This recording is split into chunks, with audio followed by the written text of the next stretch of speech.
Kadastr agentligining Farg'ona viloyati Rishton tumani bo'limi bosh inspektori korrupsion xatti-harakatiga chek qo'yildi. Dastlabki surishtiruvlarda ma'lum bo'lishicha, kadastr bosh inspektori fuqaroning yashash xonadoniga qo'shimcha ravishda yer qo'shib olingani va u yerda qurilish qilgani, o'zboshimchalik bilan egallab olingan yerga 84 million so'm jarima solinishini aytadi. Ko'ryapsan? Chop qo'ldan 5-sonli konvertni sol. Ushbu vaziyatda fuqaroga jarima qo'llamaslik va yerni qonuniylashtirib berish imkoniyati borligini aytgan kadastr bosh inspektori fuqaroni pora berishga dalolat qilib, noqonuniy xizmati evaziga 400 AQSh dollari so'raydi.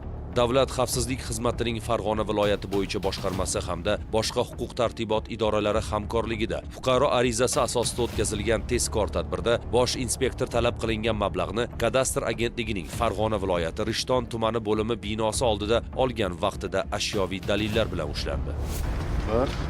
1, 2, 3, 4. 400 AQSh dollar. 400 AQSh dollar.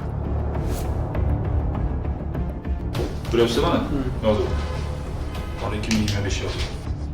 Qurilish faoliyati bilan shug'ullanuvchi xususiy korxona 2025-yilning oktyabr oyida Farg'ona suv qurilish invest davlat muassasasining ma'muriy binosida 850 million so'mlik mukammal ta'mirlash ishlarini amalga oshirish uchun o'tkazilgan shaffof tender tanlovida g'olib chiqadi. Biroq ushbu davlat muassasasi bosh muhandisi va boshqalar o'zaro til biriktirib, xususiy korxonada mukammal ta'mirlash ishlarini boshlash uchun ruxsat berish evaziga xususiy korxona rahbaridan 5500 AQSh dollari talab qilishadi. Mazkur holat bo'yicha o'tkazilgan tezkor tadbirda 5000 AQSh dollarini olgan vaqtlarida ularning noqonuniy xatti-harakatlari fosh etildi. Ayni paytda mazkur holatlar yuzasidan Jinoyat kodeksining tegishli moddalari bilan jinoyat ishlari qo'zg'atilib, tergov harakatlari olib borilmoqda.